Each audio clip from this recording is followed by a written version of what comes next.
current status of our water conservation program and our dry winter conditions.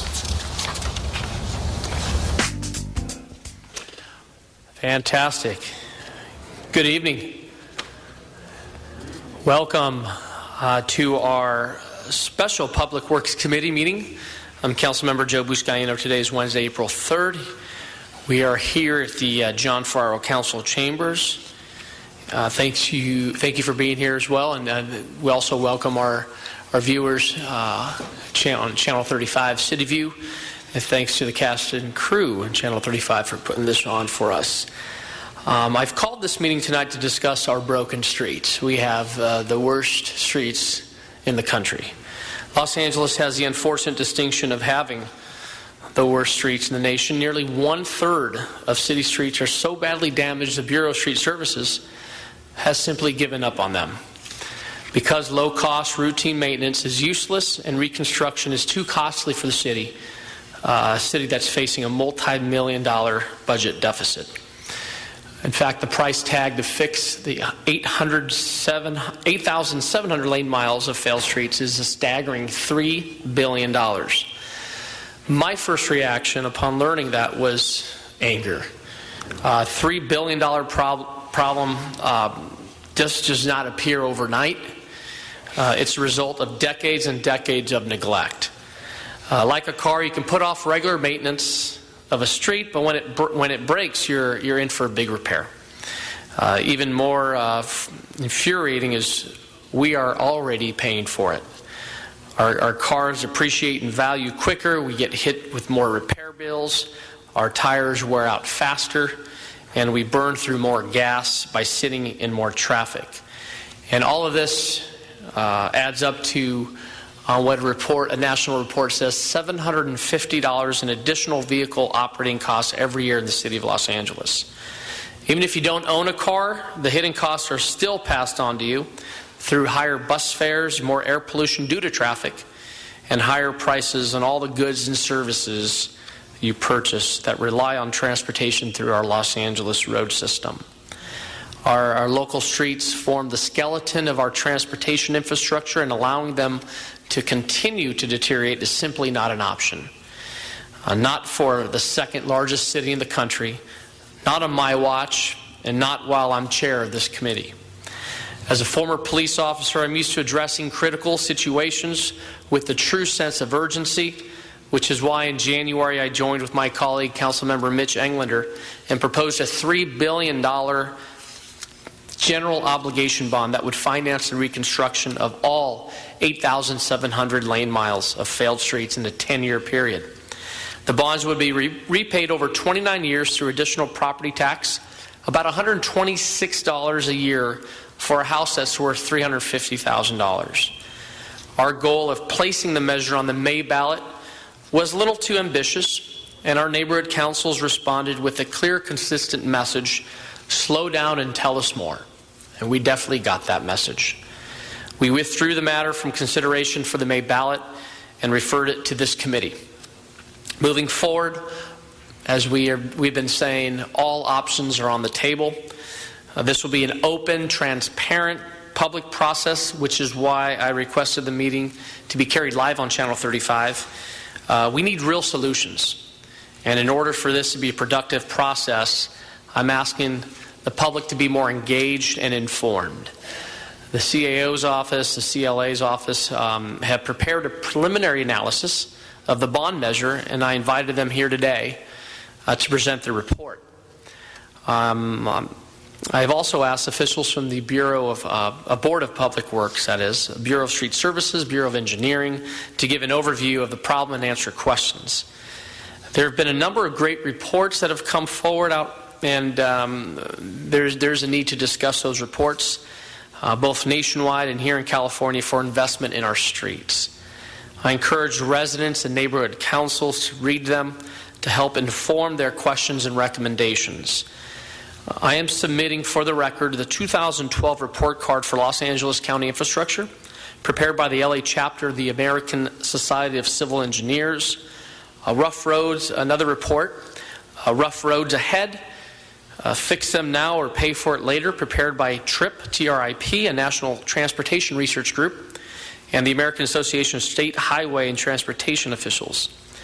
Another report that I'm submitting for the record is the future mobility in California, the condition, use of funding of California's road, bridges, and transit systems, also prepared by TRIP. And the last report, the California Statewide Local Street and Roads Needs Assessment, commissioned by the California Leagues of Cities. All these reports and all communication to this committee on the matter will be available online at lacouncilfile.com. Again, that's lacouncilfile.com under CF number 13-1300-S1. All these reports and all communication to this committee on the matter will be available. And the reason, of course, is we're providing this information so that members of the public can hear what our city officials have to say and ask questions or provide comments relevant to what they heard. Tonight is going to be an informational meeting only. Before giving instructions to city staff on how to proceed, I want to hear from you, the community. Residents, neighborhood councils, businesses, everyone's all encouraged and invited to weigh in. Following tonight's meeting, I will take the committee on the road and hold meetings in the Harbor, Valley, West Los Angeles area, South Los Angeles, and East LA to allow residents to share concerns, comments, and recommendations. Meeting schedule is posted on my website, la15th.com. That's la15th.com. Also visit Councilmember Englander's website as well, Nicole. If we can get those meetings posted, that'll be helpful. And also, Nazario, on your website, Bureau of Street Services, if you can post those meetings as well, it'll be helpful as well. Members of the public can also send written communication via email or email to the committee clerk to be added to the council file. Just make sure you reference the council file number 13-1300-S1 so that it gets directed to this committee. The task before us, no doubt, is big. But Los Angeles is no stranger to large infrastructure projects. 100 years ago, the Los Angeles Aqueduct opened, which made possible the that exists today. We have risen to the occasion before, and we will do it again, without a doubt. So again, thank you all for being here. I'm anxious and excited to move forward and to hear from the variety of reports this evening. And with that, Mr. Clerk, let's move to our agenda. And what we're going to do is we're going to consider items 1 and 2 together. And just for the record, can you just read those 2 items? Yes, item number 1 is a verbal report from the Board of Public Works, Bureau of Street Services, Bureau of Engineering, City Administrative Officer, and the UCLA Anderson School of Management relative to the condition of city streets, street repair and maintenance, and future capital improvement projects. Item number 2 is a report, or it's the City Administrative Officer and the Chief Legislative Analyst to report relative to an analysis of the Street Repair and Safety General Obligation Bond Program as initiated by motion Councilmembers Buscaino, Councilmember Englander et al. Thank you, Michael. Also, not here joining me, my colleagues in this committee, Councilmember Krikorian and Councilmember Garcetti, they do have staff tuning in. If not, they're also here in person. With that, I want to invite our first group of panelists. I'd like to invite Capri Maddox, the President of the Board of Public Works, Nazario Salceda, Director of Bureau of Street Services, and Gary Lee Moore, our City Engineer.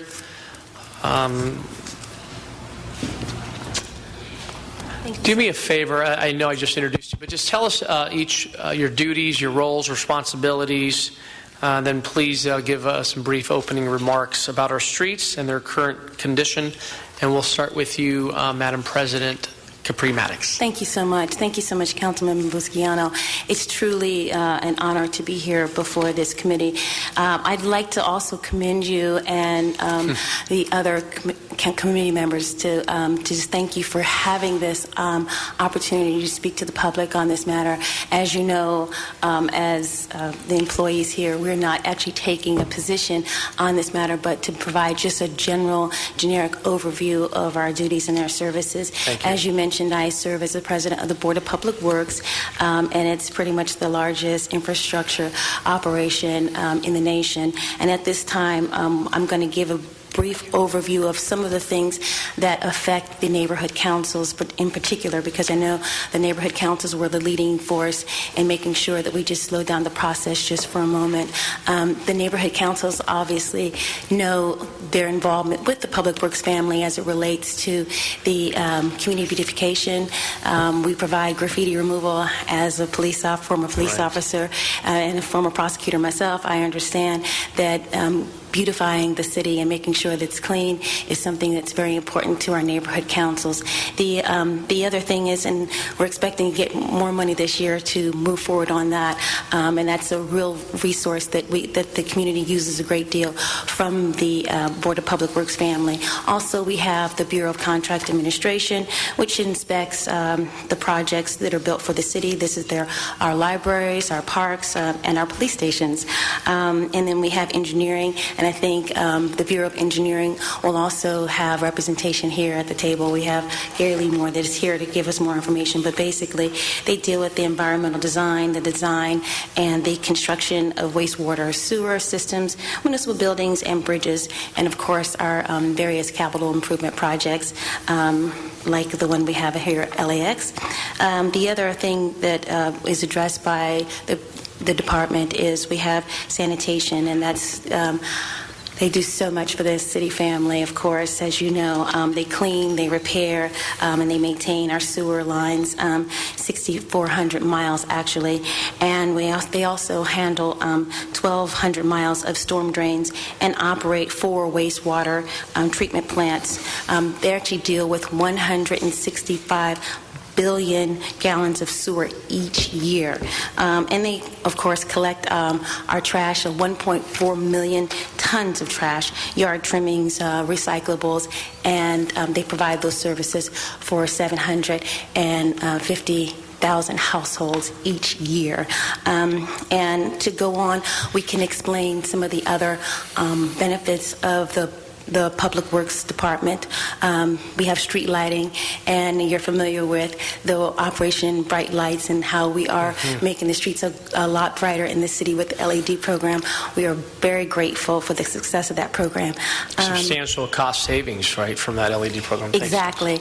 In addition to the cost savings, the other benefit is that the new lights are actually 50% brighter. So that's something that the people in the law enforcement community pretty much really appreciate. And it's very noticeable as I drive down the streets. It's just nice to see the streets illuminated. We don't have that like yellow kind of glow. It's now white and bright, and I think that's just a true benefit for the city, and we're saving money. And then the final thing that I think we should talk about is the Bureau of Street Services. Nazario Salcedo is here. He'll explain a little bit more of what they do, but I just wanted to compliment them. They do more with less every year, Councilman. It's an opportunity for us to see how wonderful the city family operates, even in tough, lean times. We've had a lot of people leave the city family with EREP, the early retirement program, and these folks continue to deliver, resurfacing our streets, and actually they're going to hit a wonderful milestone. I don't know if I can provide that exact number, but you'll be hearing it very soon, perhaps in the mayor's address to the state of the city. But the deal is that it's a wonderful opportunity for us to see how much work they do for us.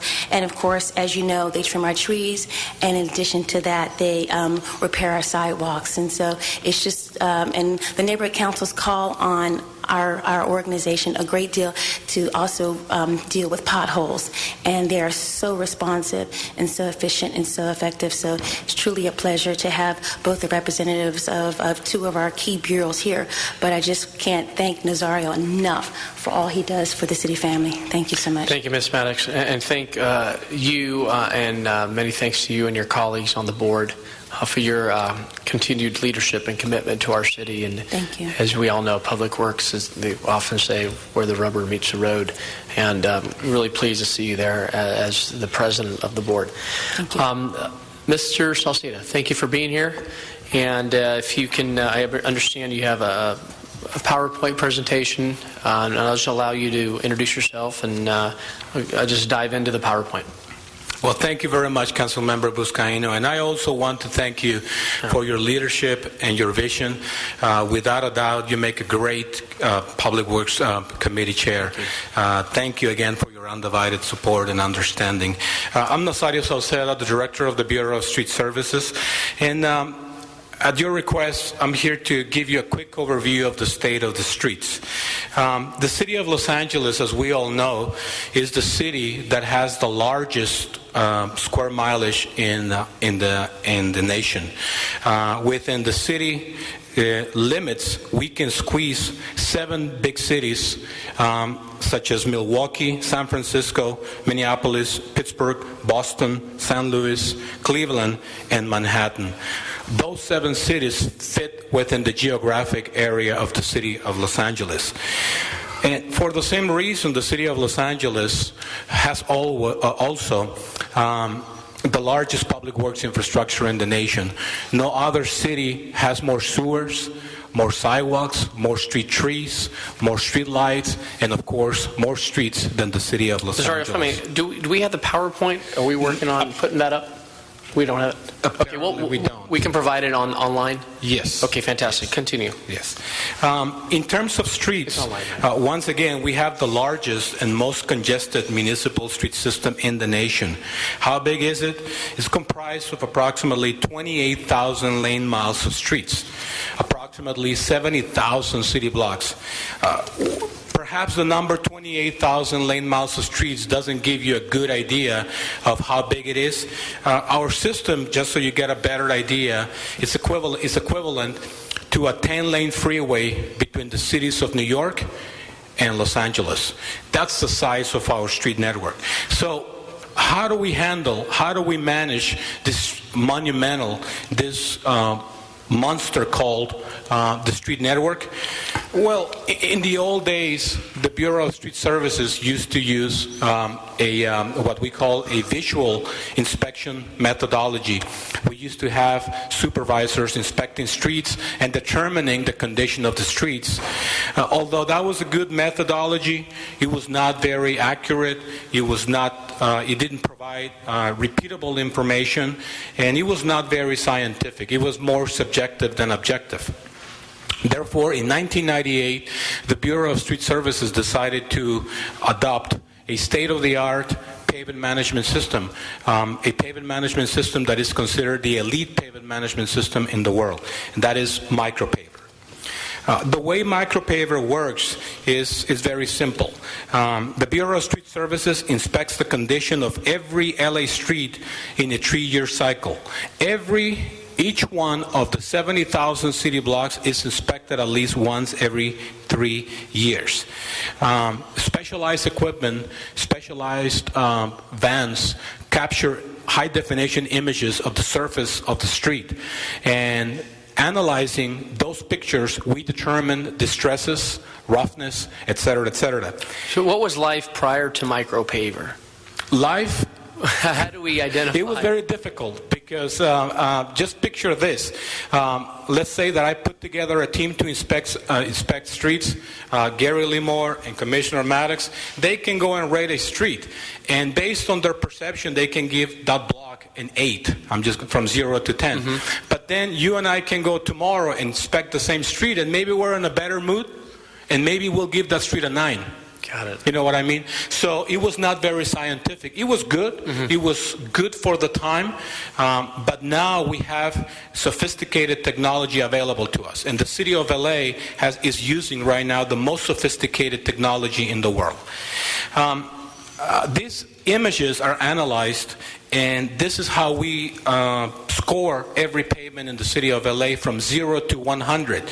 0 being the worst possible pavement, and 100 being the best possible pavement.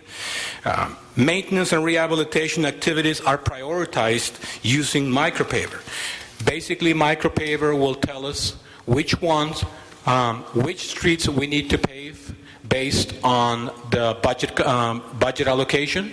It will give us the most economic way to sustain the system, and basically micropaver allows us to predict future condition. I can tell you right now, if a street has a condition, let's say a rating of 70, if we are not capable of providing maintenance to that block in the next 10 years, I can predict the future condition of the street. That's a great tool that's a great feature of micropaver that will allow us to determine what's going to happen to the street network. In using micropaver, we analyze distress type, distress severity, and distress quantity. That's the way that we determine the internationally known Pavement Condition Index, PCI. Everywhere in the world that all the municipalities, all the agencies that use micropaver use the same language. And in order to rate a pavement, we use the term PCI, Pavement Condition Index. This Pavement Condition Index from 0 to 100 can be subdivided into 5 different pavement categories: good, satisfactory, fair, poor, and failed. In 2005, the Bureau of Street Services provided the first State of the Streets report. In 2008, 3 years later, we provided our second State of the Streets.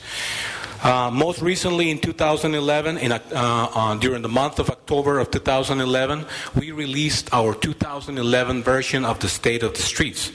The 2011 version of the State of the Streets reports that 21% of our street network is in excellent condition, in A condition. 23% is in satisfactory condition. 18% is in fair condition, meaning grade C. 13% is in D condition, and 25% is in failed condition.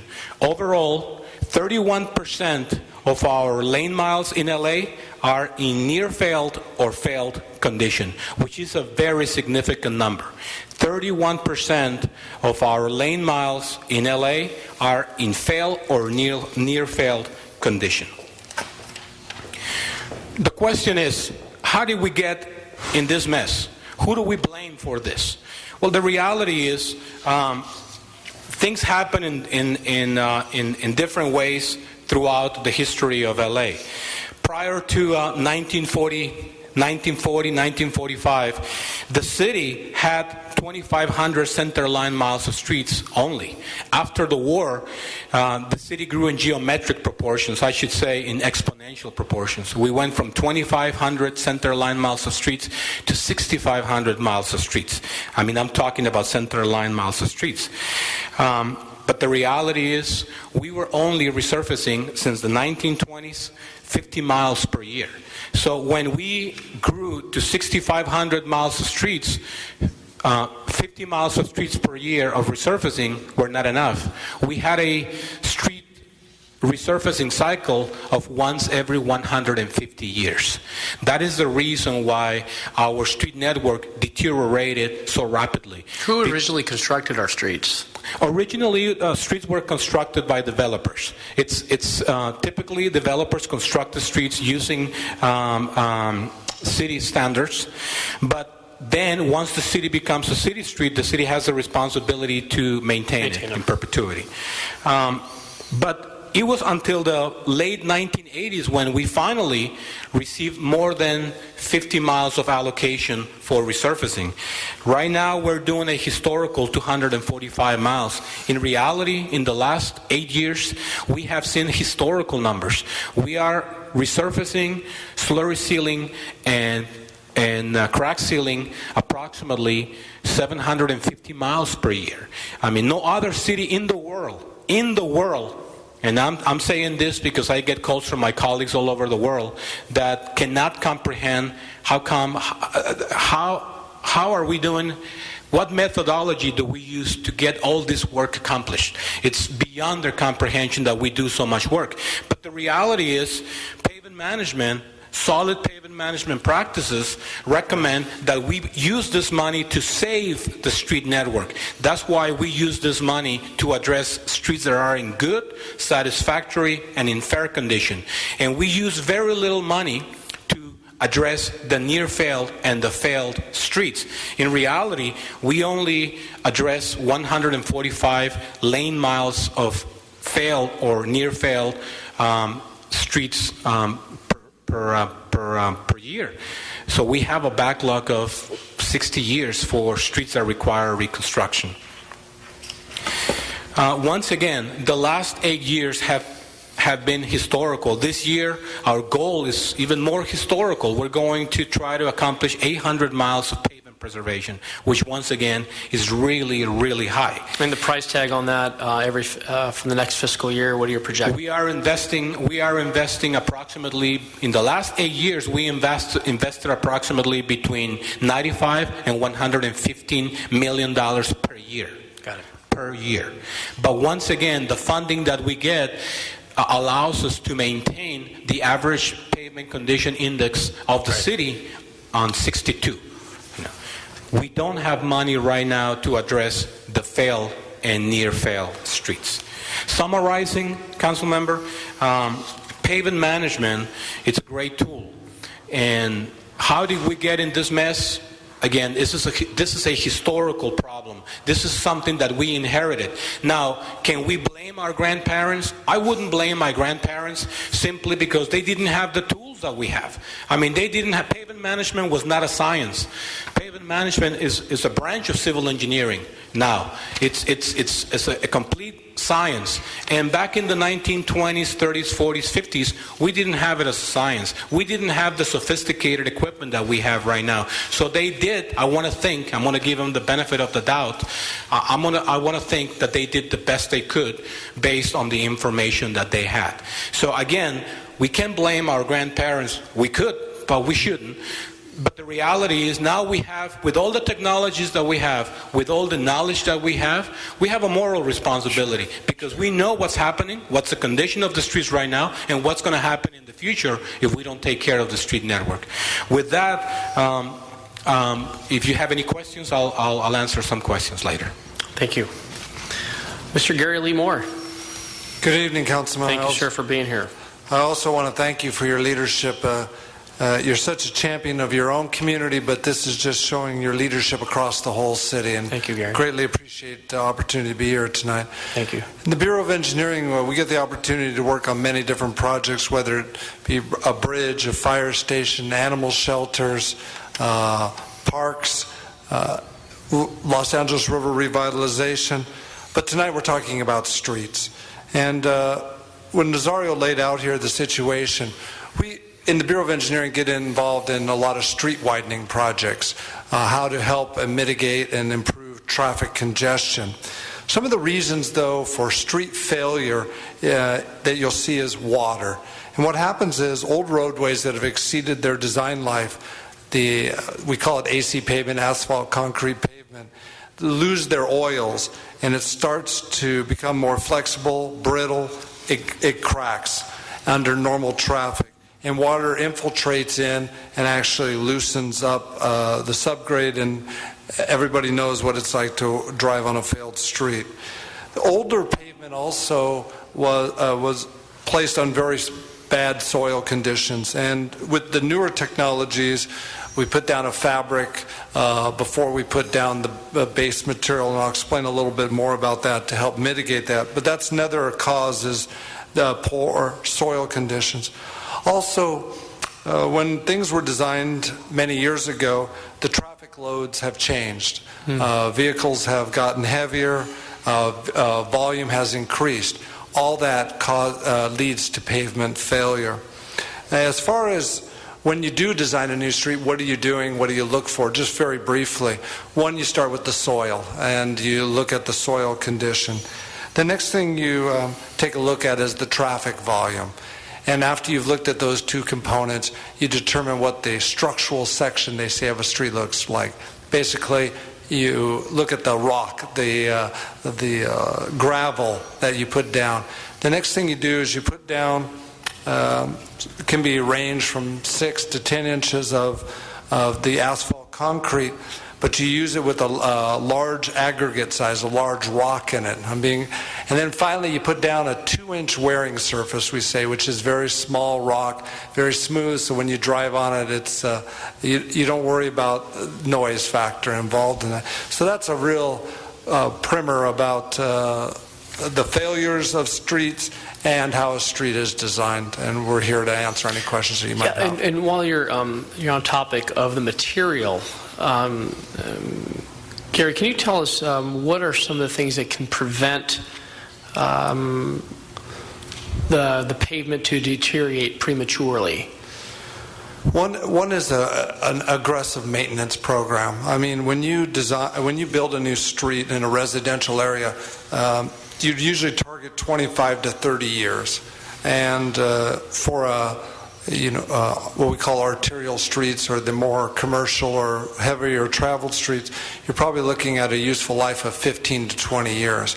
So it's important whenever we see a failure, whenever is to aggressively address that to maintain the life. And then Nazario and his team at the appropriate times of the resurfacing to extend the life of the roadway, because it's a lot less expensive to resurface a street than it is to take out 1.5 feet of material and so forth like that. So it's really an ongoing maintenance. Are there more advantages of having concrete streets compared to asphalt streets?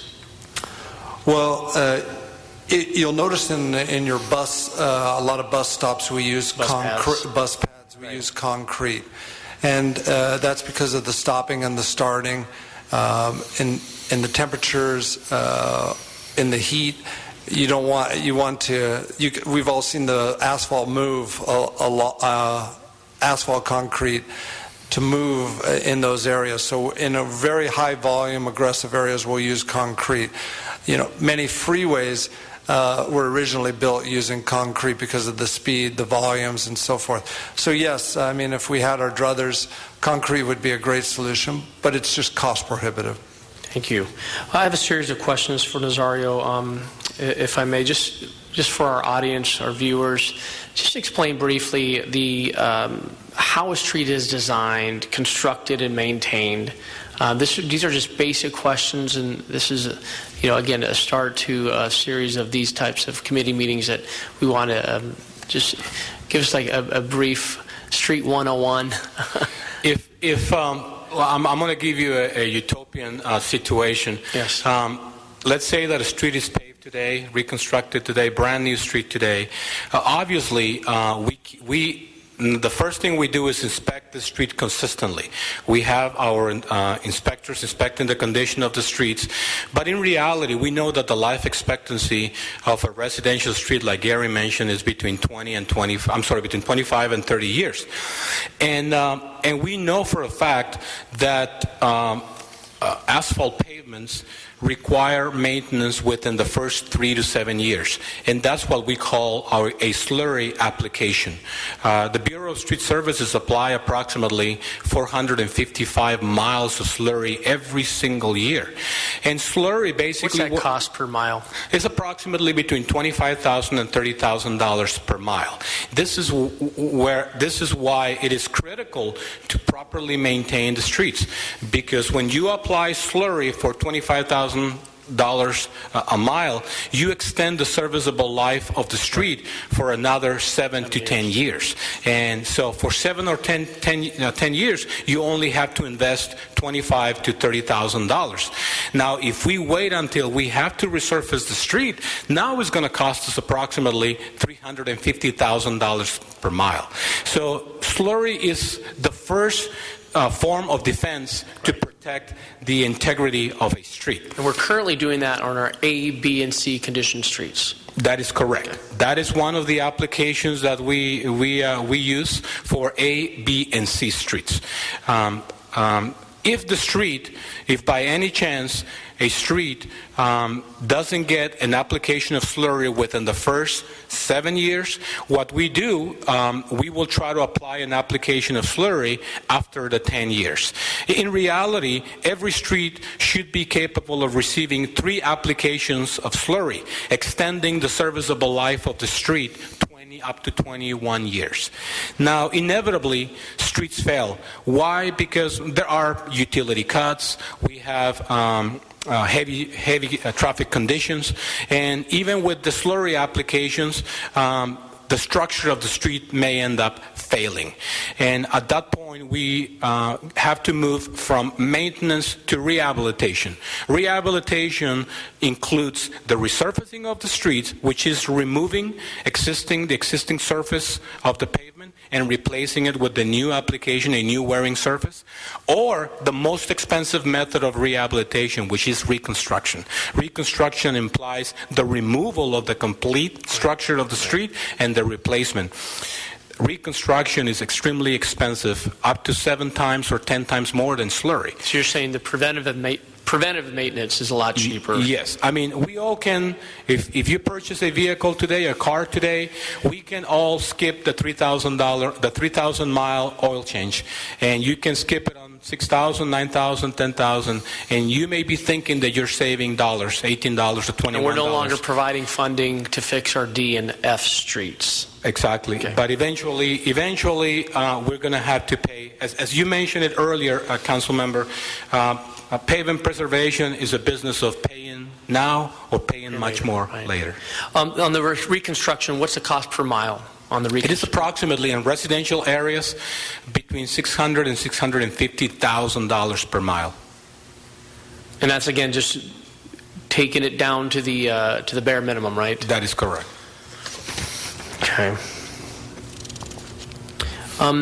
Give us an overview on the city streets, on the number of those streets that are asphalt and those that are concrete. You know, that is a great statistic, because LA, the first streets in Los Angeles were built using concrete. I mean, you still see some of the old streets with some of the old stamps from the constructors, developers at that time, 1895, 1905. Right. And back in those days, I guess the difference between concrete and asphalt was not that significant.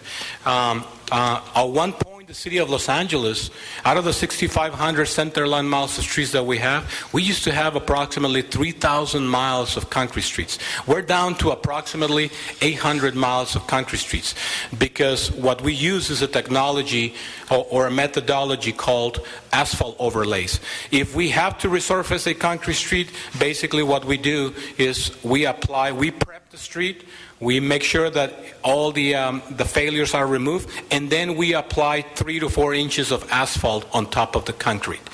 That is a methodology approved by the American Society of Civil Engineers and the American Public Works Association. Very good. Well, thank you so much to our first panel.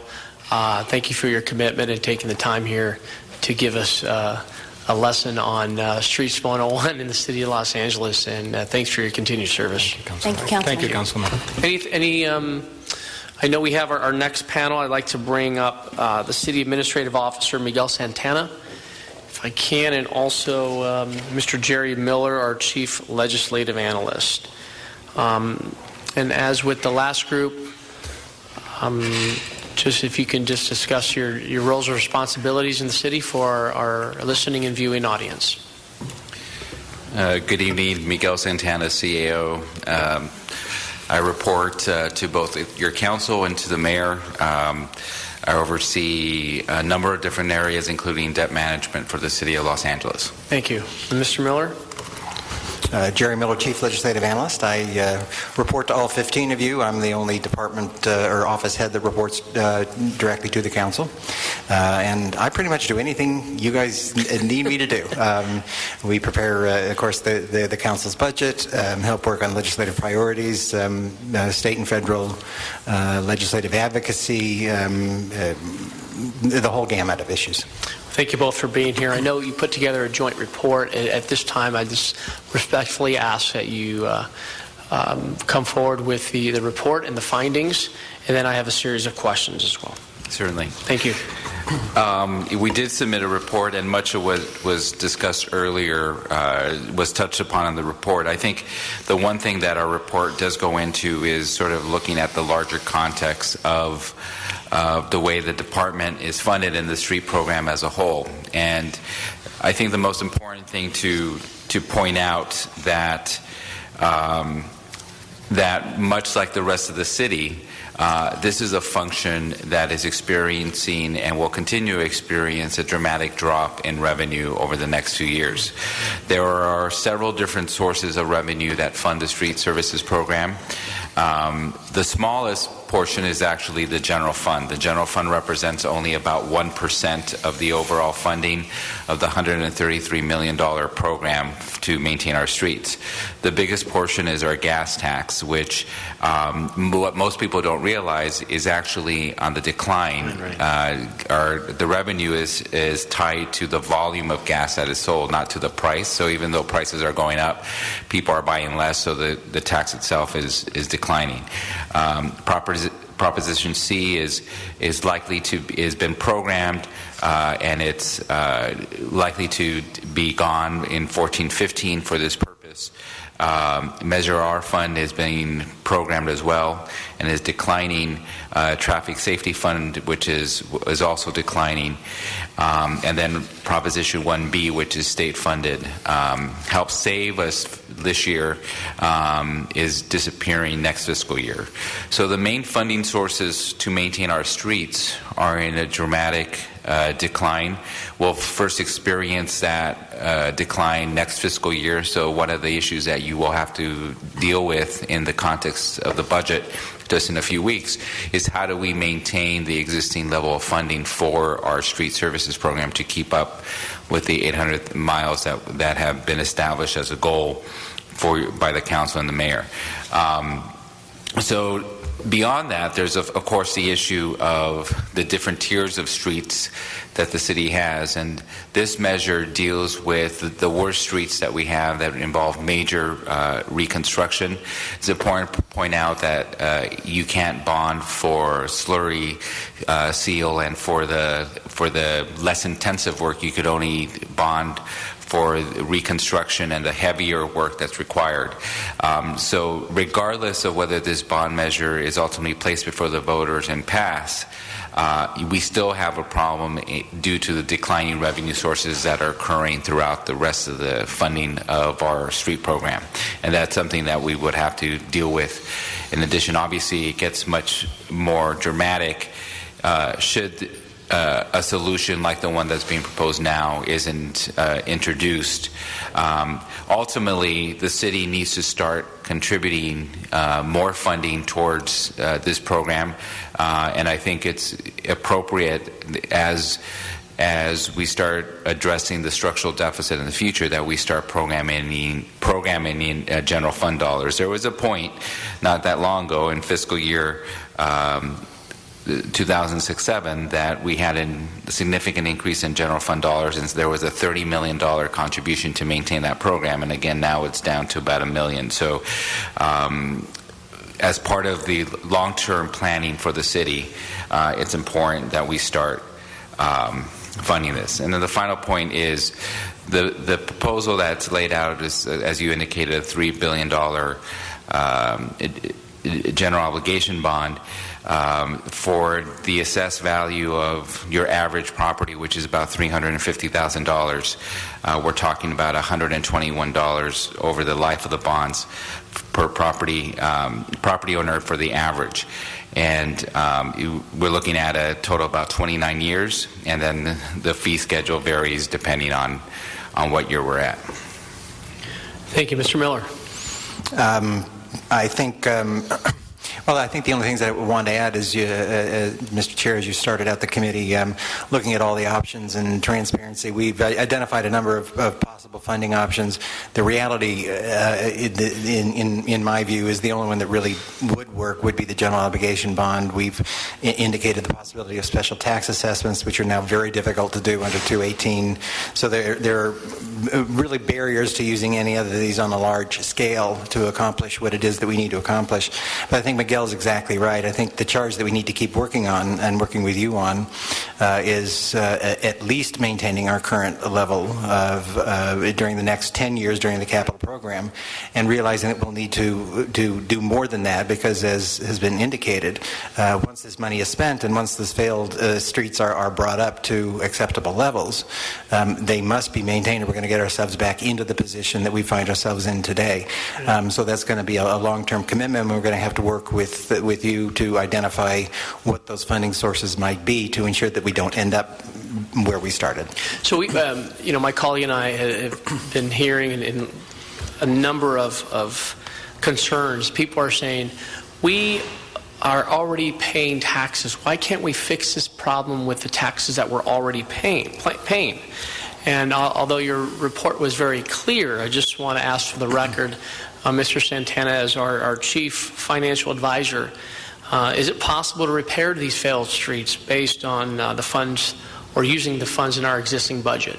No, it is not. And, for the last few years, the way we've managed to maintain our funding program has been through state and federal sources. So it wasn't that long ago, due to the federal stimulus program, we were able to help mitigate a shortfall in other revenue sources, and after that we relied on state funding.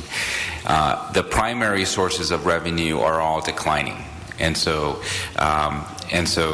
the reality is that without a new revenue source to deal with the most troubled streets, and without engaging a long-term plan to maintain it, as Jerry said, not to make those streets even worse, we'll continue to see a deterioration of the quality of our streets overall. Give us an idea of the difference between a general obligation bond and how it differs from a parcel tax. A general obligation bond is basically what you do when you borrow for based on.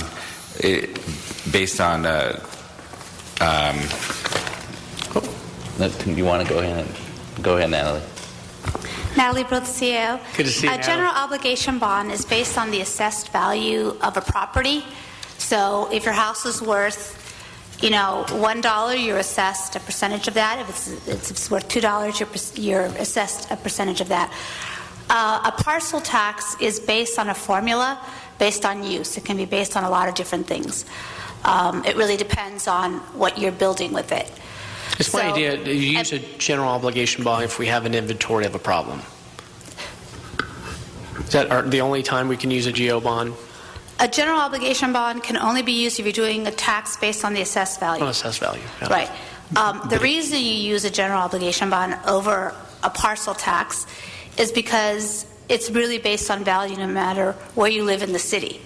So it's not based on the square footage of your house. It's really based on assessed value. So people whose homes are worth more, regardless of where they live, are assessed based on that.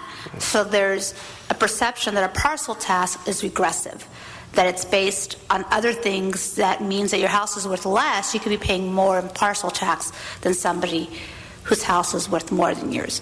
Right. If I could, I think the real distinction, a general obligation bond under the state constitution can only be used for capital expenditures and property acquisition. A parcel tax is much more flexible It would also require a 2/3 vote. You can use partial tax for operating costs. The city has attempted to do that. There was a partial tax proposal on the gang reduction program again, so that is an option.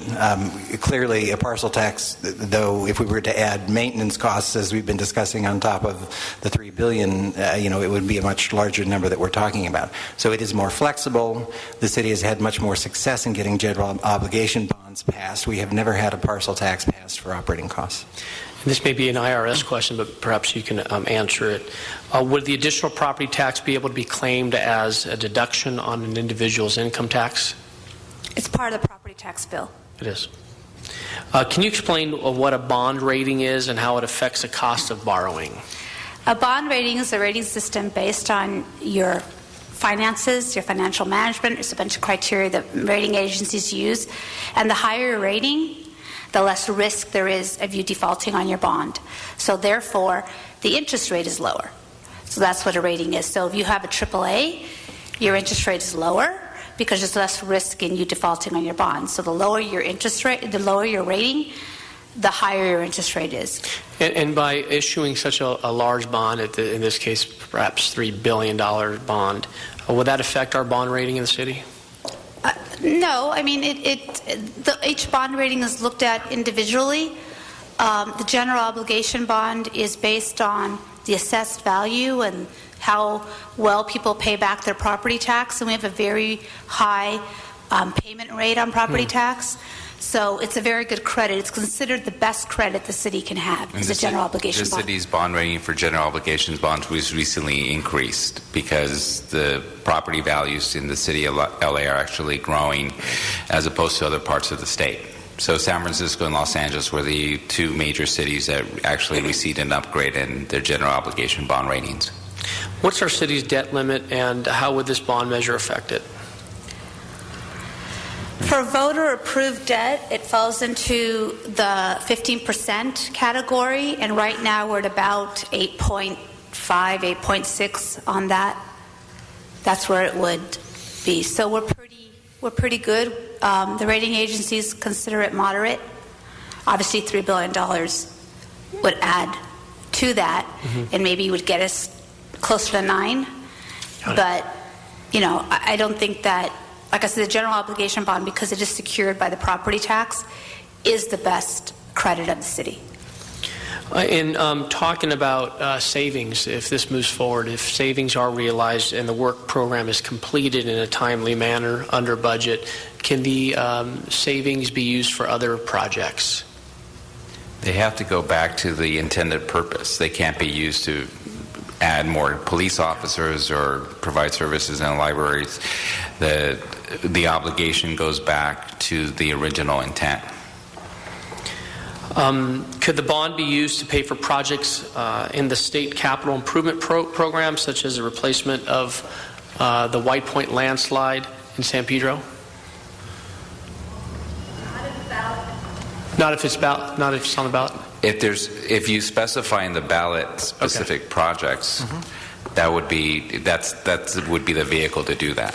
Right. You can only spend the money on what the ballot measure says, and if you have savings in the bond program, then you could use it to do other DNF streets or other projects on streets that were considered capital. Got it. In your report, attachment 1, it states that the Mta Transfers Funds to local governments to cover the wear and tear caused by the operation of heavy buses, and that it's possible for that the damage caused could be more than the funding provided by MTA. How did MTA devise the reimbursement formula, and is there a way for the city to determine that the damage caused by the bus is in fact exceeding the amount of MTA reimburses us for? I'll ask David Hirano to come up and...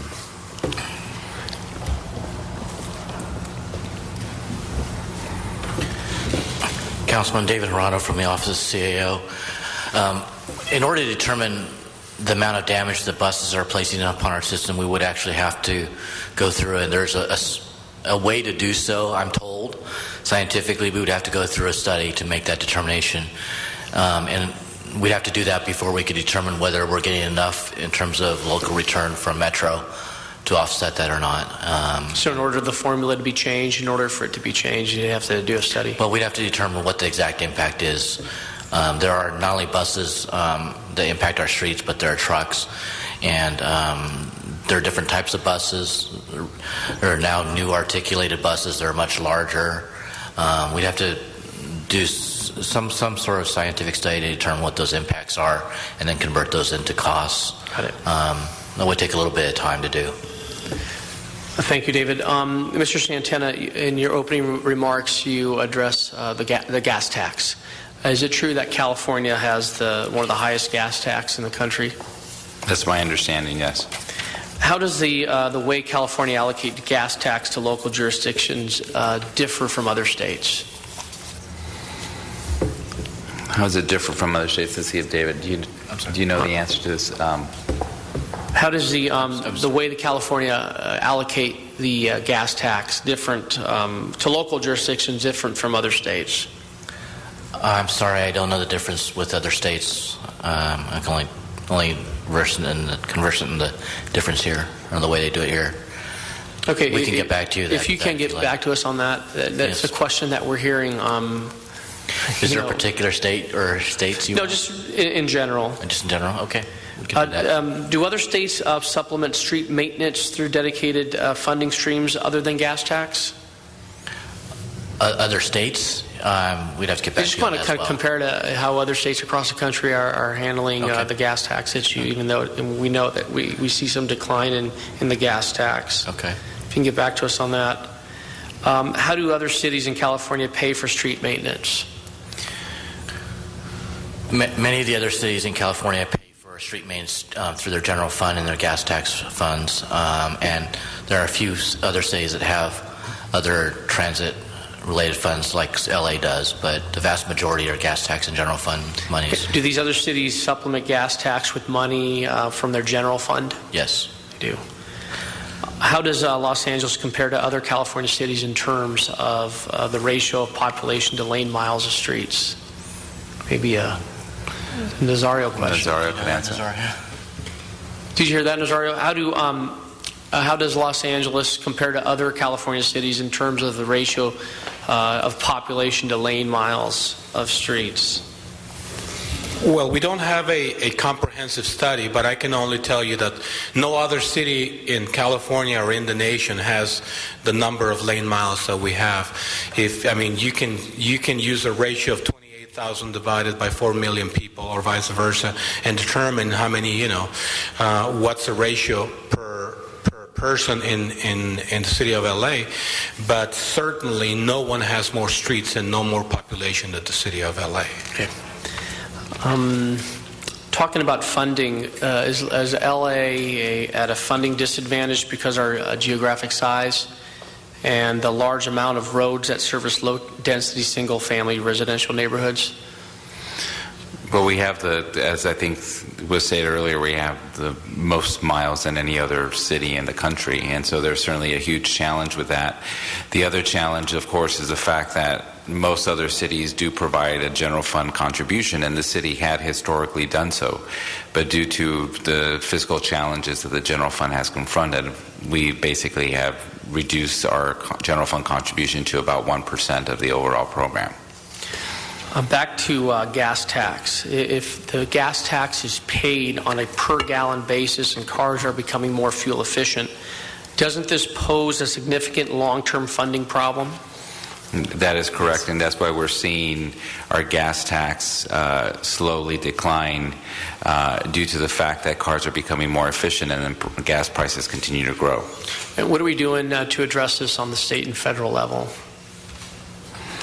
Well, I do know on the federal level, actually they have the same issue with the Federal Highway Trust Fund. And that fund is becoming chronically underfunded. There is some folks that are looking at legislation that would change the way that the gas tax is allocated. So far, nothing has been put forward, but essentially changing the methodology for collecting it, recognizing that people are using less gas, so the money itself is going down. So this is actually a national problem. Let's talk about the Special Parking Revenue Fund. Can you explain what it is and how receipts deposited into the fund are collected? And secondly, can an ordinance change direct some of this money to fund some street maintenance? Yeah, the SPRF is the money that goes into the Special Parking Revenue Fund comes from off-street parking and comes from parking meters. It is essentially governed by ordinance. It is, in essence, a general fund revenue source. And as a matter of fact, the council has declared surpluses and used money to balance its budget over the last several years. So yes, you could make an ordinance change that would allow the use of that money. But if I could add, the first call on it is to pay off the debt service on any garages that we have, like Hollywood and Highland. So, and so. The first cut, we're required to do so.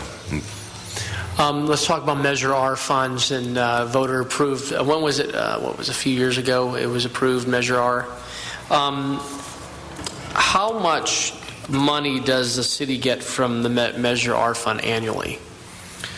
Currently, we're getting about $35 million a year. And how much of this goes to sidewalk access ramps? About $3.5 million a year. We are required to fund a certain amount annually for access ramps as part of a lawsuit settlement. Is that correct? Correct. We're up to $4 million. And the total amount that we can borrow against for Measure R is between $227 to $406 million. Is that correct? I think you're quoting a memo that Public Resources Advisory Group put out a year ago. And if that's the member quoting, I think that'd be correct. So the mayor about a year and a half ago proposed front-loading those Measure R funds to fix our failed streets. Is that feasible? It is feasible. I think that. And can we afford doing that? It depends on how much is borrowed and the terms and for what period of time. And so obviously the more you borrow, the more it dedicates for debt service over the life of the Measure R program. Is that smart investment, Miguel? It depends if it's how it's managed. So as we indicated, we're going to start facing a very short-term problem that's going to become long-term starting July 1st with our program. So one way of looking at it is we need a short-term investment of dollars to be able to mitigate the drop in revenue sources that we already see coming as we develop a long-term strategy. The second piece is equally as important, because if you're basically prolonging the inevitable of basically extending your cliff for a few years, that would not be advisable. But if it's part of a short-term strategy to be able to get us through the next few years while we develop something in the long term, then it would be something that could be considered. It has to be weighed against other priorities that the council has established for Measure R. And so including the downtown streetcar. Well, the streetcar, but it's also any other programs that you have for the 3010 program. Bike lanes. A number of things. And so there's only so much revenue. Right. And while it grows incrementally, depending how the debt is covered and how much is borrowed, it basically, removes some flexibility around your ability to program in those dollars. A few more questions. If the council was to propose a sales tax increase again, but commit the funds to go to street reconstruction, would that require a majority vote, voter approval, or supermajority? Maybe Jerry can answer that. Supermajority. Supermajority. Yes. If the council opted to pursue a special assessment district, would it be possible to form a large citywide district, or would multiple districts be necessary? That we'd really have to talk with City Attorney and get back to you on. As I mentioned in the opening remarks, Prop 218 largely changed the way that assessments can be calculated. So the 1913 and 1911 Act assessments are a lot more difficult than they used to be. So I think it would you have to demonstrate a direct benefit. So I think doing a citywide assessment district would be virtually impossible.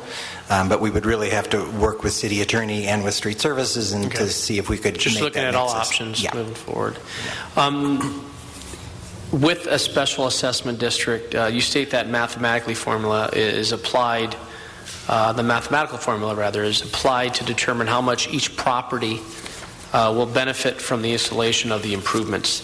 So does that mean that the owner of a $1 million single-family residence would end up paying more than the owner of a $1 million condominium? Probably, yeah. Lastly, can you briefly explain the difference between a special assessment district, a Mellow Roost district, and an infrastructure finance district? So the question we got from... Well, a Mellow Roost district is set up under the Mellow Roost Act under the state. You have to establish a community taxing district. The property, it's somewhat complicated, but it is specifically for infrastructure. This would qualify for Mellow Roost, but it requires an affirmative vote if there are more than 12 registered owners on the properties or 12 registered voters on the property within the district, then it's a vote of the electorate. If there are fewer than 12, it's a vote of the property owners. So a Mellow Roost district for something like this would be very difficult to do. They're frequently done with new development because you've got one or two property owners, and that's how they fund a lot of the infrastructure. That's really why it was designed. So that would be very hard to do. Special assessments, quite frankly, I think BOE or street services might be a little better at giving the detail on those, but you do have to demonstrate a nexus of the benefit, and there is a process that has to be gone through for those to be approved as well. Great. Well, Mr. Santana, Mr. Miller, thank you so much for providing the invaluable information and answering 23 questions for the record. Thank you so much for being here. I'd like to bring up our third and final panel. Help me welcome Professor Edward Lemer and Professor Jerry Nickelsburg. I'll introduce them, and then I'll ask them to give a brief overview of their areas of expertise. Professor Lemer, Professor of Management, Professor of Economics, Professor of Statistics for the UCLA Anderson School of Management, and Director of UCLA Anderson Forecast. And Professor Nickelsburg, Dr. Nickelsburg, is an adjunct professor of economics at Anderson School of Management, a senior economist, UCLA Anderson Forecast. Thank you, gentlemen, for both being here. And if I can just give us a brief overview of your areas of expertise. Yeah, we're going to divide our remarks into two categories. I'll make general remarks about bonds and indebtedness, and then Jerry will talk more specifically about this particular proposal. I think it's appropriate for everybody in this room to recognize that neither Jerry nor myself think bonds are a good thing. I think the state of California has become too indebted, and generally every level of government is committing a kind of fiscal child abuse in which we are loading up the taxes on the next generation of taxpayers. So there's a lot of talk at every level of government about environmental impact statements. My view is that we should have a youth impact statement, and everything that's done should be viewed through the lens of whether we're making the future better for our kids or not. And that's the way I would think about the street issue. And I think you said it well, that we're going to either pay for it now or we're going to pay more later. And that's a sense in which our kids might be helped out by this particular bond issue. So I've got a handout. I hope you can have a copy of it. Yes, and I know in January when my colleague, Councilmember Englander, and I introduced this motion, we attached a white paper that you both provided. And thank you for your commitment and bringing forth your expertise in this issue. And that white paper discussed the benefits of a large infrastructure project like the bond proposal. And in your paper, you also discuss the difference between good debt versus bad debt, and something our CAO is very familiar with.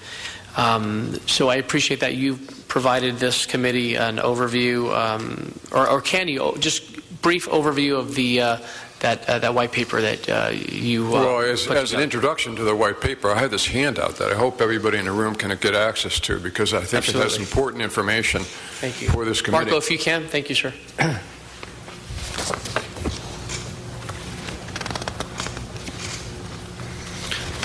Sergeant is distributing this paper here. Thank you.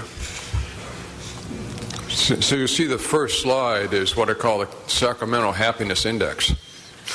And this represents the 10-year growth of California jobs. This is like revenue growth for every level of government within California.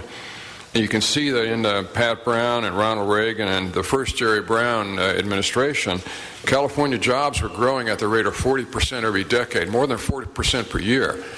And in that kind of context, there's no mistake with regard to bond issuance or any other issues that are settled in Sacramento, because the incredible revenue growth, the surge in revenue that's a consequence of this kind of job growth, erases those mistakes.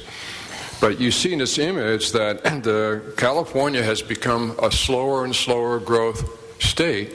It starts with Pete Wilson, but then Gray Davis and Governor Schwarzenegger, and now we have a governor, Jerry Brown, second Jerry Brown governorship, in which the governor, for the first time, has faced a whole decade without any job growth at all.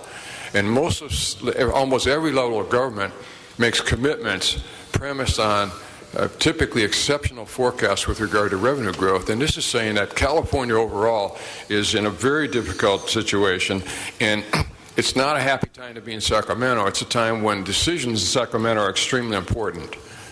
And then the next slide compares the same information with regard to the United States, California overall, and the LA, Long Beach, Santa Ana SMSA. And we here in California have had zero job growth now for 2 decades. And that makes the decisions that are being made here in this council chambers extremely difficult, but very, very important, because you do not plan on some kind of surge of revenue growth that's going to make all the decisions easier going forward. And consequently, whatever bond indebtedness is issued, it has to be looked at with a great deal of scrutiny to make sure that indeed we are making the next generation of taxpayers better off rather than worse off. And then this last slide, this last image, illustrates the reason why now is a great time to issue debt. And what this shows is how much it costs to earn $1 in yield in the equities market versus the bond market. And in the equities market, the stock market, the answer to how much does it cost to earn $1 is the price-earnings ratio. In the bond market, it's the inverse of the interest rate. So if an interest rate is less than 1%, you have to spend more than $100 in order to earn $1 in revenue. So what you see here in this image is the bond market and the equities markets have typically moved in parallel. When the bond market is yielding high yields, the price-earnings ratios tend to be high. And you can see we got one of these cases in which the equities market got out of whack with the bond market. That was the internet bubble, in which price-earnings ratios went sky high. But then this thing corrected itself. We had a bond market bubble in the early 2000s when the Federal Reserve gave us very low interest rates for a long period of time. And now we have an absolutely incredible bond market bubble. And that's an investment opportunity for everybody in this room, because what you want to do is be short bonds and long equities. You want to, in a sense, borrow and acquire hard assets. California homeowners are realizing this. So they're realizing that now is a great time to borrow in order to buy those homes. They're seeing a surge in home buying and home building because of this peculiarity of the bond market. And this is true at every level of government. Now the governments have an incredible opportunity to borrow, issue bonds at low rates of interest, historically rates that you've never seen before. Right. But then it has to be a good debt, meaning it has to finance the acquisition of assets that will do the debt service and draw down the debt that will actually make us better off. But the fact that those interest rates are so low afford the city of Los Angeles and every level of government with great opportunities. The only reason you won't be able to avail yourselves of them is because the balance sheets are in such bad shape. Jerry. Okay. So thank you for the invitation to speak with you tonight. And just to kind of link to what Ed said in the beginning, what we hope to accomplish here is to give a backdrop of economic analysis for the kind of discussion and investigation that you are doing. We're not endorsing any particular bill or bond issuance. We haven't studied those, but rather kind of the backdrop. So I spend a good deal of my research time in the analysis and forecasting of major economic variables in California as to where they're going and why. As Ed said, when you look at the long term in California over the last decade, we don't really have any job gain, but recently we in fact have seen job gain in parts of California. And so I think this is an important point, that if you look at, for example, Orange County, our neighbor to the south, their unemployment rate is below the U.S. and they're growing faster than the U.S., much faster. Same with the Bay Area. And in fact, all along the coast, the coastal cities in California are growing faster than the U.S. and have unemployment rates either lower than the U.S. or very close to it, except for Los Angeles. And Los Angeles has been moving sideways. Wow. And that's, a little strange given all of the advantages that Los Angeles has. So kind of stepping back and maybe taking a wider view and then zeroing down onto what that means about our system of roads. If you think about the city of Los Angeles and kind of a vision for the 21st century, Los Angeles is sort of ideally placed because it is the port of entry to the U.S. from Asia. Right. It sits on the Pacific Rim, the most dynamic economic region in the world. It has ethnic communities with ties to every single nation in the Pacific Rim. No other city can claim that. And so, that should allow Los Angeles to be one of the great cities of the 21st century. So what makes a great city? If you look back in history at what were the great cities, there are a number of factors, including creativity, which we have, knowledge communities, superior educational institutions, lots of things that Los Angeles does have. But, kind of an important component of that is a very vibrant commerce and business community. And given Los Angeles's location, it should have that, and that should be generating the kind of economic growth that we're seeing, at least in other parts of California, if not more. And that economic growth really does generate new tax revenues, but you have to kind of get there. And I think the data that we're seeing suggests we're not going to be there in the near term, so we're not going to have those revenues in the near term, but we'd like to be there at some point, because you can be a great city, and Los Angeles has more advantages than probably any other city going into the 21st century, but you don't have to be. So, kind of what are the issues? There are a number of them which we know well, including education and the training of our workforce. But transportation is a real key issue. And here in Los Angeles, we've invested in and have plans to do more investment in the seaport of Los Angeles, in LAX, and one might debate whether we're doing enough or whether it's the right investment in public transportation, in our light rail system, and our buses, and so we have a lot of investment in transportation. What we're really missing is what ties all those together. So it's nice to be the port of entry for individuals coming into LA through LAX, or goods coming in through the Port of Los Angeles, ports of Los Angeles and Long Beach. Right. But if they can't get anywhere, then all of that infrastructure is for naught. Moreover, and this is really important for the city, businesses need to be able to get their goods and services out to their customers, or have their customers come into them. And when there are surface streets that increase the cost because of the increased maintenance and wear and tear on the vehicles engaged in that transportation, that makes it more costly to do business here. And all other things being equal, you would be in Orange County or some other place rather than Los Angeles if the streets are crumbling. Right.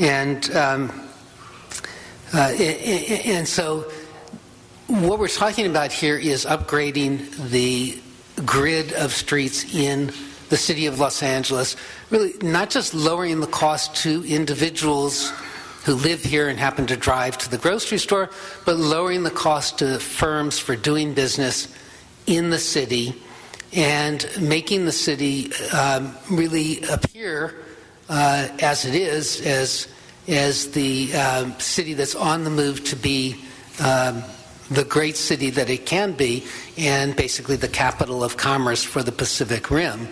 But you need to move in that direction.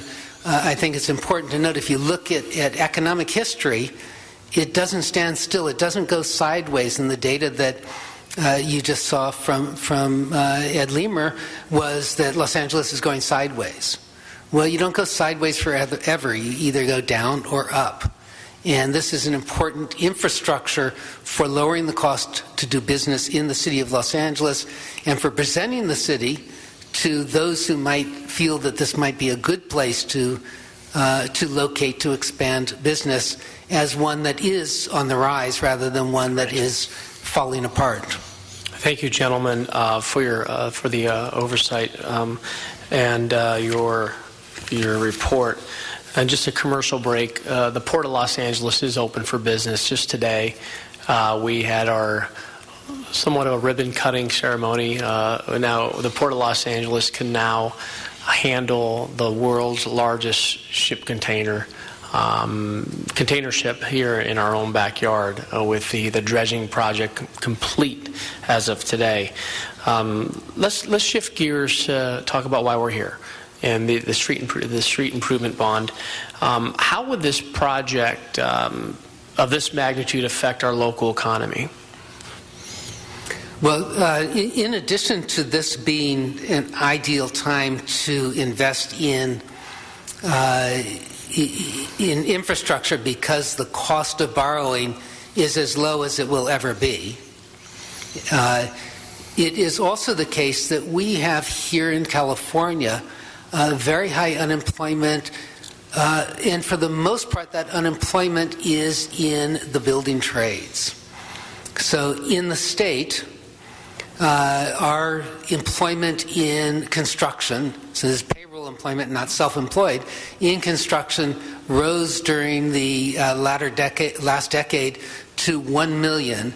It's now down in the 600,000s, which is about where it's going to stay, 600 to 700,000. So there is a surplus of skilled workers who could be employed right now, and because there's a surplus of skilled workers, at least on the labor front, you're not going to see a big push in costs in the near term. Now, if we wait till that market tightens up, until people who are not finding jobs in construction go into other fields, you're going to get more competition for that labor, and that labor is going to cost more. In terms of building materials, the commercial building material cost index is going up because we're starting to see more commercial construction, but it's only going up marginally more than the cost of living, more than inflation. Again, as the economy improves, as we get a few years out and these markets tighten up, you're going to see that that those costs are going to be going up faster. So both on the cost side from materials and labor as well as the interest rate side from borrowing, the cost is probably as low now as it will ever be. I'd like to add something in addition. That yes, sir.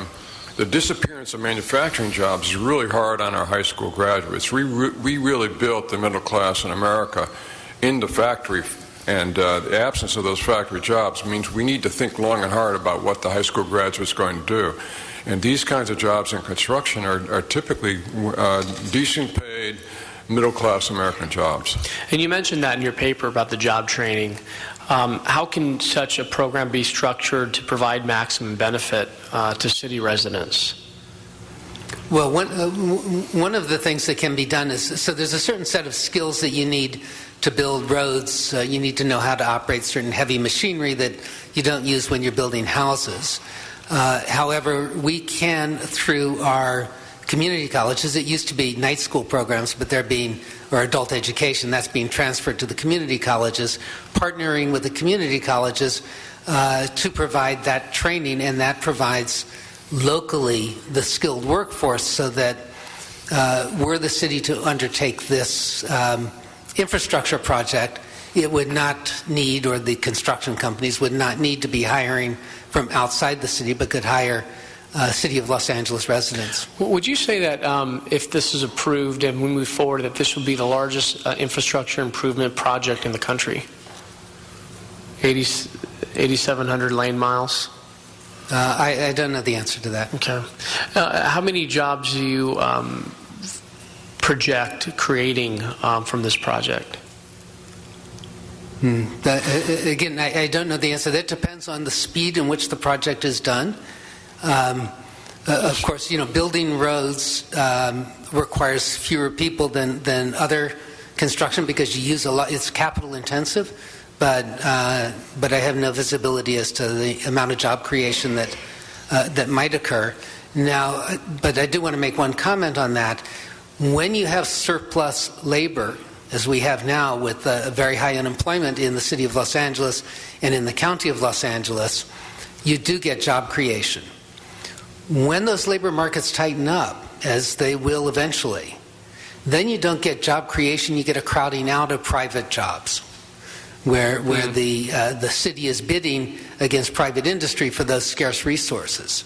So the job creation really depends on where you are in the business cycle, and right now you can get job creation through a program such as this. In a project of this magnitude, we often hear indirect jobs, direct jobs. Can you tell us the difference between the two?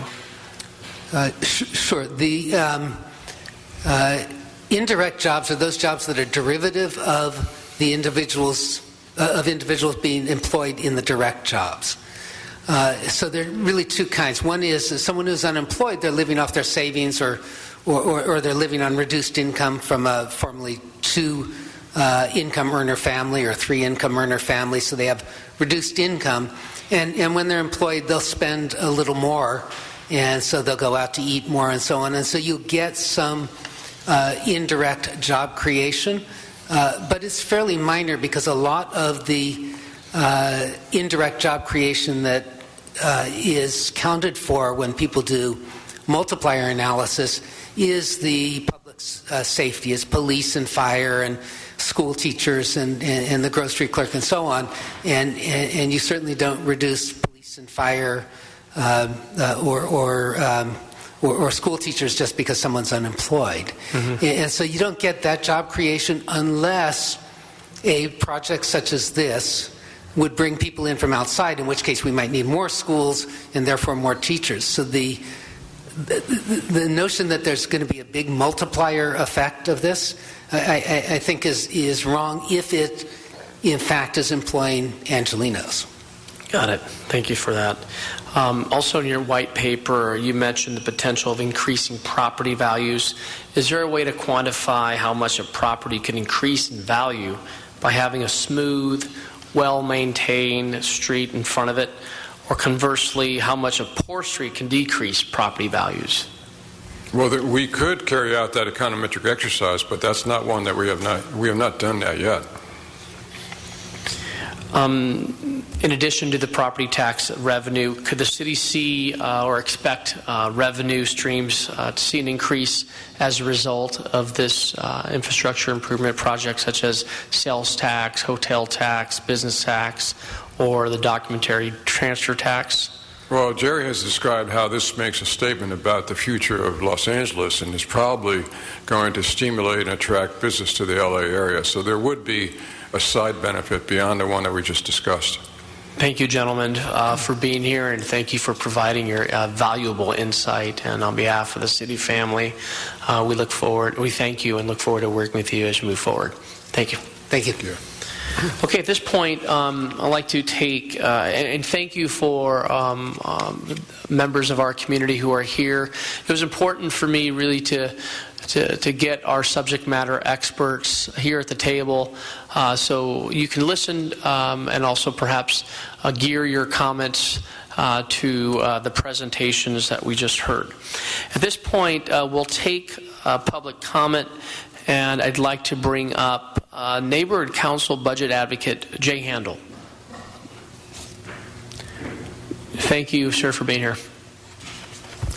Thank you, and thank you for having us and holding these hearings. My name is Jay Handel. For the record, I am the chair of the Budget Advocates. I also chair the West LA Neighborhood Council and vice chair the Western Regional Alliance of Councils, and it will be our pleasure to help get the word out. So now we're here with information, and plenty of information that will probably put people to sleep in many of the neighborhood council areas. But the reality is they need to know what's out there. So I want to start with this. We have never been against fixing our streets. Let me be clear. The neighborhood council people didn't step into this by saying we're against fixing our streets. We've heard that spun by people. That's not fact. We want our streets fixed, but we want it done responsibly. We want it done with openness and transparency, which is the beginning of what we have. Does this bond go far enough? In my opinion, no. Because when we hear the experts from UCLA and talk about how we're going to fix our city and how it will make things better and bring more business and increase property values, it's our streets, it's our sidewalks, it's our trees, it's the alleys behind our houses and our apartment buildings, it's the bikeways. So if we're looking at a bond, let's look at a real fix for our city. We're again putting Band-Aids on big bleeders. Now, the streets are a big bleeder. Our sidewalks are a big bleeder. Our trees are killing our sidewalks. So if we're going to look at trying to fix the entire situation, let's not do what the past councils have done. And someone said, who's to blame? The blame is all the past councils. The blame is the bad behavior of not taking care of infrastructure and taking care of the city family only. We have to get past that. We're the city family. Every citizen, every person who shops, walks, dines in the city of Los Angeles and creates revenue to pay everybody are the city family. So, if I can. Finish, yes. Thank you. We've seen the term, we've heard the term, this city is broken. And it is. It's broke. It's been broke. We're trying to fix that. It's broken. All of our infrastructure is broken. But our values have broken. Our priorities are broken. So I will tell you that from going all around the city to neighborhood councils, going around the city to homeowner groups, to condo associations, that unless and until this council is willing to get the trust back that the city fathers and mother, if we end up having one on the council, will actually present and take care of the rest of us, not just the parochial issues that they have been, you're not going to get a bond issue passed. The city doesn't have the trust of the people right now. And part of getting that trust back is reform. And it's not the reform of fixing our street. It's the reform of getting our budget balanced and getting surpluses to be used for infrastructure besides the big deals we're looking at, and bringing services back, services that have been cut on our backs in order Thank you. So, thank you, Mr. Handel. Thank you, sir. Mr. Jack Humphreysville, followed by Jessica Meany. If you can come forward, and then Eric Bruins. My name is Jack Humphreysville. I'm with the Greater Wilshire Neighborhood Council. You asked who is to blame. Quite frankly, it's the City Council, and it's the city. Over the last 7 to 8 years, labor expenditures, salaries, benefits, and pension contributions have increased $1.4 billion. Revenues have increased $850 million. That $550 million differential has been basically snuffed out all sorts of city services, including the repair and maintenance of our streets, our sidewalks, our curbs, our trees, our parks, and everything else. This situation is going to continue for another 4 years. Pursuant to Miguel's projections Miguel's projections, revenues are going to go up about labor costs are going to go up about $750 million, outstripping the growth in revenues by about $300 million. We all agree that we need to fix our streets. We all figure out that we probably need to issue a whole lot of bonds to fix them, $3 to $5 billion. But I think the question is who's going to pay for it. Quite frankly, I don't think it should be a special assessment. Rather, it should come from the general fund. This is a general fund responsibility. Secondly, if you think you're going to get a 2/3 vote on something like this, you're dreaming. You couldn't even get 55% of the people voted against Proposition A, including 55% in your district. I mean, I think you're just not going to get those things through. What you need is true pension, budget, and workplace reform. You need to have a charter amendment which would pass in a nanosecond by huge margins that requires the city to live within its means. That means developing and adhering to five-year financial plans, 2-year balanced budgets based on generally accepted accounting principles, none of this banking of police overtime, and over the next 10 to 15 years, fund our pension plans and fix our streets. And until then, no new revenues. Thank you. Thank you, sir. Jessica, good evening. Thanks for your patience. Thanks for being here. Good evening. Yeah, thanks for having me. My name is Jessica Meany, and I'm a proud car-free resident of Los Angeles. I've been car-free for over 15 years by choice. I use metro, bicycle, and transit to get around. It's exciting to me to hear conversations about transportation finance. I think they are well overdue in this city about how we manage our transportation dollars. I've been doing research here in Los Angeles County, and I can tell you at a county level, and I'm sorry I don't have these numbers for the city, but close to 20% of our trips here in Los Angeles County are made on foot or bike, and almost 40% of our roadway fatalities are people walking and biking, yet only 1% in our last long-range transportation plan for us in the county went to walking and biking investments. My point with those stats is that I urge any conversations regarding transportation finance to take into the needs of sidewalks, not just road beds, but all users. I was really touched by what Dr. Lemer said about thinking of what the needs of the youth are and their needs are, and I really see the trends in state, federal, and local policy for public health issues, for greenhouse gas reduction issues, and for all sorts of other ways that are really trying to push our transportation perspectives in more than just the private car. Thank you. Thank you. Eric Bruins. Is that right? Bruins? Yes. As in the UCLA Bruins? It is, although I am a proud USC alumni. Go Bruins. Thank you and good evening. I'm the Planning and Policy Director with the LA County Bicycle Coalition, and we actually submitted a memo with LA Walks back when this was before council before. And one of the key things we were talking about is the need to think multimodal. Right now the proposal really is focusing on one mode, and that is curb-to-curb cars and how smooth it is to drive. And we really do need to, if we're going to do a capital investment in the city, we need to make sure that we're building the city of the future.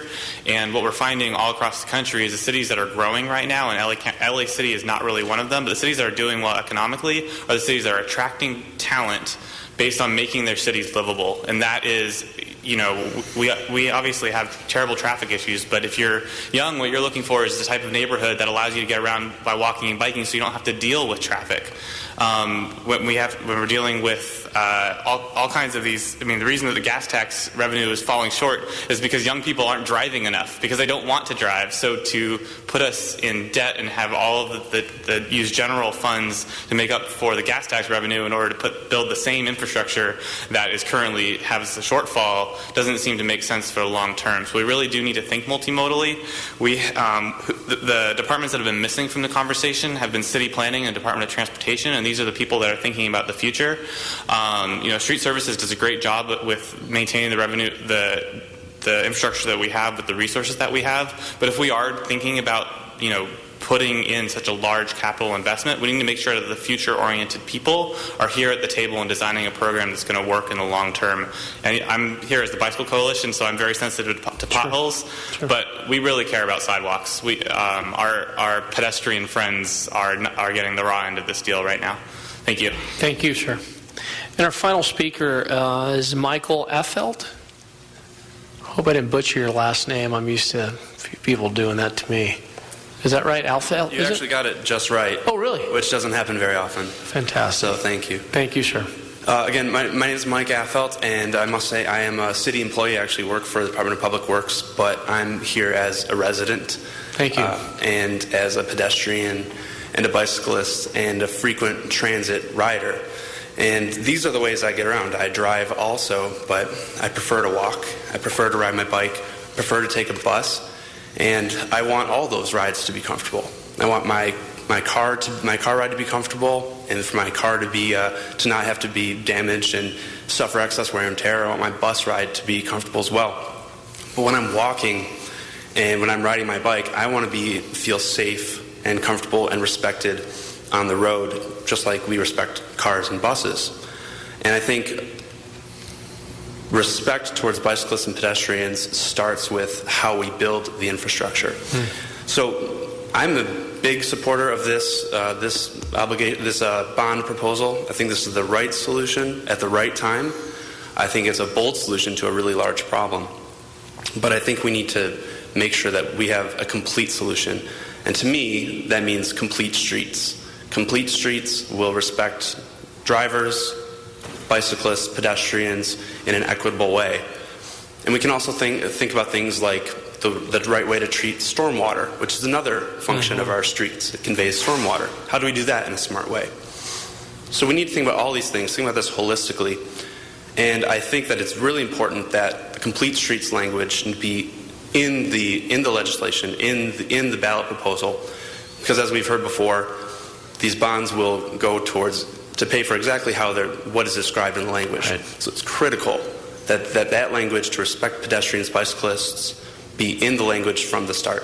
Thank you. Thank you, Michael. Thank you for your service to our city. Last call on public comment. I know you've sat through a lot, but anyone else here for public comment? Seeing none. Just many thanks to the entire city family and those here and the public who spoke this evening.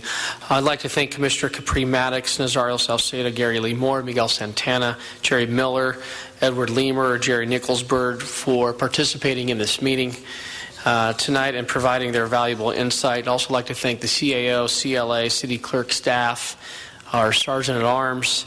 This entire city has been working diligently to organize this meeting and our upcoming field meetings.